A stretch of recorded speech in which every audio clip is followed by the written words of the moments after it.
അവനവന്റെ മുറ്റത്ത് നമ്മൾ നട്ട് നനച്ച് വളർത്തുന്ന തുളസിയിട്ട് ഒരു കതിരെടുത്തിട്ട് ഭഗവാനെ അർച്ചിക്കുന്നത്. അപ്പൊ അതിനൊക്കെയുള്ള ശ്രമങ്ങൾ നിങ്ങൾ നടത്തുക.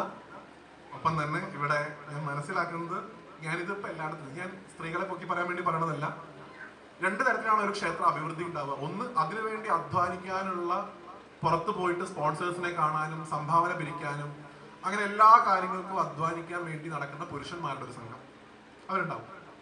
ഒപ്പം തന്നെ ആ ക്ഷേത്രത്തിൽ ഒരു പരിപാടി നടക്കുമ്പോൾ അതിന്റെ എല്ലാ കാര്യങ്ങളിലും ഭക്ഷണം ഉണ്ടാക്കുന്നതായിക്കോട്ടെ, വിളമ്പി കൊടുക്കുന്നതായിക്കോട്ടെ, നാമജപാതി കാര്യങ്ങളായിക്കോട്ടെ, അതിനൊക്കെ വേണ്ടി മുന്നിട്ടിറങ്ങുന്ന അമ്മമാരുടെയും സ്ത്രീകളുടെയും ഒരു സംഘം. ഇത് രണ്ടും ഒരു ക്ഷേത്രത്തിന്റെ ഒരു വളർച്ചയ്ക്ക് അത്യന്താപേക്ഷിതമാണ്. ഇപ്പൊ ഇവിടെ കണ്ണന്റെ ഗോപികമാർന്നോ അങ്ങനെ എന്തൊരു സംഘടന അല്ലേ, കണ്ണന്റെ ഗോപികമാർ, നല്ലൊരു കൈയ്യടി കൊടുക്കുക അവർക്ക്. അവർ വളരെ നല്ല രീതിയിൽ ഇവിടെ പ്രവർത്തിക്കുന്നുണ്ട് എന്നാണ് ഞാൻ കേട്ടത്. അവരുടെ കൂട്ടായ്മ പലതരത്തിലുള്ള സഹകരണങ്ങളൊക്കെ ക്ഷേത്രത്തിൽ കൊടുക്കുന്നുണ്ട്. അത് മാതൃകയാക്കുക.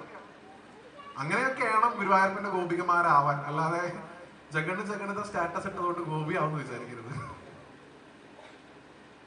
നമ്മളെ കൊണ്ട് സാധിക്കുന്ന ഒരു സമർപ്പണം നമ്മുടെ നാട്ടിലെ ക്ഷേത്രത്തിൽ കൊടുക്കുക. അപ്പോഴൊക്കെ ഉണ്ണിയേട്ടൻ നിങ്ങൾക്ക് കാണാൻ പറ്റുള്ളൂ. അല്ലാതെ കല്യാണം നടത്താൻ മുമ്പ് ഇറങ്ങി വരുന്നുള്ള ഏർപ്പാട് ആർക്കെങ്കിലും മനസ്സിലുണ്ടെന്നുണ്ടെങ്കിൽ ഇതോടുകൂടി കളഞ്ഞോളുക. ഇതിപ്പോ ഇന്ന് വരും നാളെ വരും കല്യാണം നടത്താൻ നേരിട്ടായിരിക്കണം. എന്നോടൊക്കെ ചില കുട്ടികൾ മെസ്സേജ് പറയും, എന്റെ കരച്ചിൽ കാണുന്നില്ല ഏട്ടാ കൃഷ്ണൻ. അപ്പൊ ഞാൻ ചോദിക്കും, എന്ത് പറ്റി മോളെ? എനിക്ക് ഇങ്ങനെ ആളോ ഇഷ്ടമുണ്ട്, ഇതുവരെ നടത്തുന്നില്ല. പിന്നെ മൂപ്പർക്ക് അതാണല്ലോ പണി.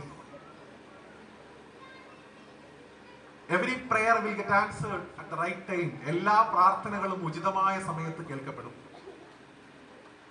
ഇന്ന് പ്രാർത്ഥിച്ചിട്ട് നാളെ നടന്നില്ലെന്നിട്ട് ഗുരുവായൂരപ്പനെ തെറി വിളിക്കുന്ന ഏർപ്പാടുണ്ടെങ്കിൽ ഇപ്പത്തോട് നിർത്തിക്കോളുക.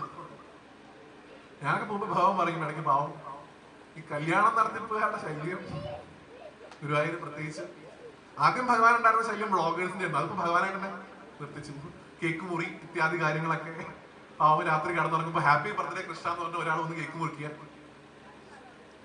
അത് കഴിഞ്ഞപ്പോൾ വേറെ ചേച്ചിക്ക് തോന്നി ഇന്നപ്പോ ഒന്ന് കാല് കഴുകി കളയാൻ തരുന്നിട്ട് അമ്മ പോയിട്ട് ഇത്തിരി കാലിട്ട് ഇളക്കി അതൊരു വീഡിയോ എടുത്തു. അങ്ങനെയുള്ള ശല്യങ്ങളൊക്കെ ഒന്ന് മാറ്റിയപ്പോഴാണ് ഭഗവാൻ ഇപ്പൊ ഈ 5ാം ക്ലാസ്സിൽ വന്നുള്ള കുട്ടി ഒന്ന് ഭഗവാനോട് പ്രാർത്ഥിക്കണം, ഞാനാണ് കൃഷ്ണ ബാലാമണി, എനിക്കും കൊണ്ടൊരു മനുവേട്ടൻ. ആത്യന്തികമായിട്ട് ഗുരുവായൂരപ്പനെ സ്നേഹിക്കുമ്പോ മാത്രമേ ഗുരുവായൂരപ്പനെ ഉണ്ണിയേട്ടനായിട്ട് നമുക്ക് കാണാൻ പറ്റുള്ളൂ. ബാലാമണിക്ക് ഉണ്ടായിരുന്ന അഗാധമായിട്ടുള്ള സഖ്യഭാവത്തിലുള്ള ഭക്തിയാണ്. എന്തുണ്ടെങ്കിലും ഗുരുവായൂരപ്പനോട് കൺവേ ചെയ്യാം, എന്തുണ്ടെങ്കിലും ഗുരുവായൂരപ്പനോട് പറയാം. ഞാനിപ്പോഴും ഓർക്കണ്ട, ആദ്യമായിട്ട് മനുവിനെ കാണുമ്പോൾ പോലും ഓടി ചെന്ന് ബാലാമണി പറയുന്നത്, ഞാൻ സ്വപ്നത്തിൽ കണ്ട ഒരാളെ കുറിച്ച് ഞാൻ പറഞ്ഞിരുന്നില്ലേ, ഇതാ വന്നിരിക്കണു അതേപോലെ ഒരാള്. എന്നുണ്ടെങ്കിലും ഞാൻ അങ്ങയോടാണ് വന്ന് പറയാറുള്ളത് കൃഷ്ണ എന്ന് പറഞ്ഞിട്ടാണ് ആ കത്തിക്കൊണ്ടിരിക്കുന്ന നിലവിളക്ക് കെടുത്തുന്നത് ബാലാമണി. ആ ഒരു ഗ്രേഡിലൊക്കെ എത്തിയിട്ട് പറഞ്ഞോളൂ ഞാൻ ഗുരുവായൂരപ്പന്റെ ഗോപിയാണ്.